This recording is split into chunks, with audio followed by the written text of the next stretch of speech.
when you launched your podcast, did you launch it on YouTube to start? And then how did you move your network onto YouTube? Mm, I didn't. Okay. This is why I like YouTube. So, like, Yeah, that's cool. I look at for my podcast, I look at the LinkedIn audience as my shadow subscribers.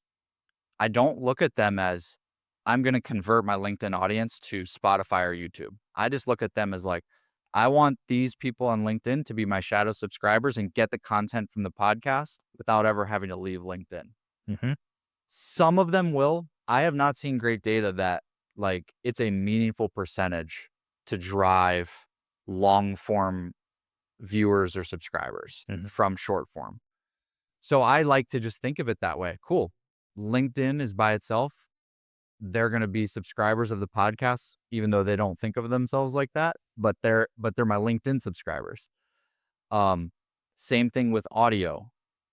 Like, that's an independent channel. Those are audio people, and they subscribe to the podcast on Spotify, Apple, and what have you. And then YouTube, like, I learned this early with YouTube that it's a completely different audience. And like, I started uploading, but I optimized my channel. I optimized the packaging, and I changed how I would title episodes, Mm. and I would change my intros and stuff. So the same exact episode on Spotify is different on YouTube. Slight differences. Like, the content is the same, but how I've kind of optimized is different. And YouTube would say, "We sent this video to 5,000 people on YouTube." They just did that. Like, they just pushed that video in front of 5,000 people on YouTube, and then 5% would click through, and then I would get views from that.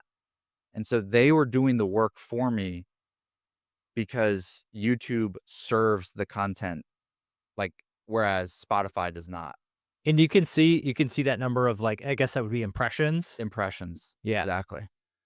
And so, and it was essentially just a funnel. So they would serve it to 5,000 people, 5% would click through, and, like, my job then was, I want to now grow those numbers, on YouTube and start experimenting with how to do that, but not think of what I'm doing in relation to Spotify or LinkedIn as gonna have that effect on what's happening on YouTube. Each one is isolated strategy, Mhm. using the same pillar piece of content, but not just uploading it to each platform. Like, LinkedIn has a specific way you should approach your short form videos from your podcast. And audio listeners on Spotify have a different use case as well. So you can use the same pillar, but you should apply platform tactics with 20% modification or what have you. And this is stuff you champion all the time. Like, Mhm. this is the Justin playbook. Yeah, man. Is This is it. But I've seen that play out, and it's and and you will be rewarded from the platforms for giving the platform the optimized version of what they're looking for. Yeah, it's why it's so key in the distribution first framework and a lot of things I teach about, like, picking those 1 to 2 channels to start, because Yes. if you are trying to do all of those things at once, just naturally none of them will be good enough, Yep.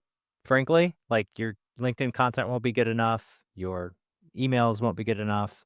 Um, I've even, just seen that as people try to scale up even the number, right? Like, I'm gonna go, 5 days a week. I'm gonna go, and it's like, okay, can you do 5 days a week? Like, let's maybe do those 2 days a week. Let's do 2 videos, shorts off of those videos and make sure the content's well produced and well written and all that sort of thing, because LinkedIn wants that. And then even as those channels change, like, LinkedIn added a video feed, but it's different than YouTube's video feed, and it's not the Yep. best experience, like, so, like, do we go all in with video, or, like, it's very, very interesting, just to see how these things evolve and change. But yes, like, you said that 20-30% iteration makes all the difference, and it's understanding how those things, um, really make a a a dramatic, in some cases, change in how somebody consumes that content, right? Like,